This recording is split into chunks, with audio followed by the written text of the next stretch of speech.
If I had to speak with immediacy, I would have to say that the Novena series is the most pressing for me.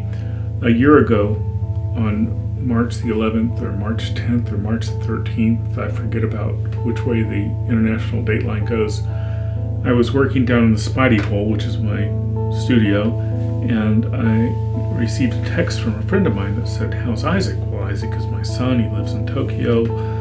He's not just my son, he's my collaborator. He's not just my collaborator, he's my sort of cosmic party line. And I thought, well, a lot of people ask me how Isaac's doing. I guess he's doing fine. What's up? Because I wasn't listening to the news at the time.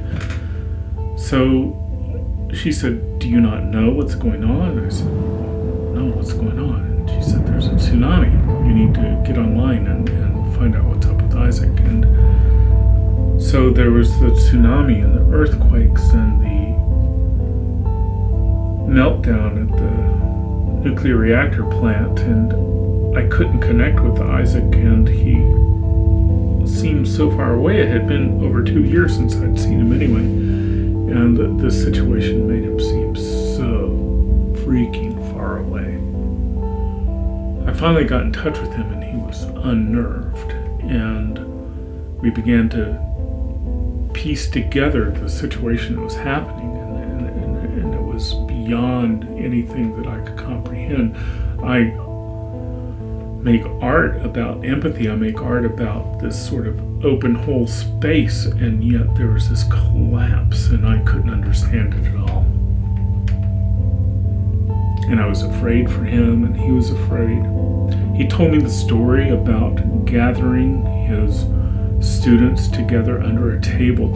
He felt like he wished that he had a Superman shirt underneath the shirt that he was wearing so that he could rip it open and save these kids, because he knew that while he was in charge of them, other people were not under that table of protection, and other people were dying. One of my favorite songs is by Laurie Anderson, and she talks about the death of her father, and she says, "When my father died, an entire library burned to the ground." And as I started watching the news regarding this tsunami, I realized that library after library after library was burning down to the ground.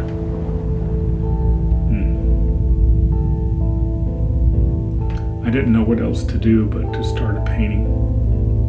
And before I knew it, I had 9 paintings, and my sister, who is Catholic, said, "Well, you've created a novena."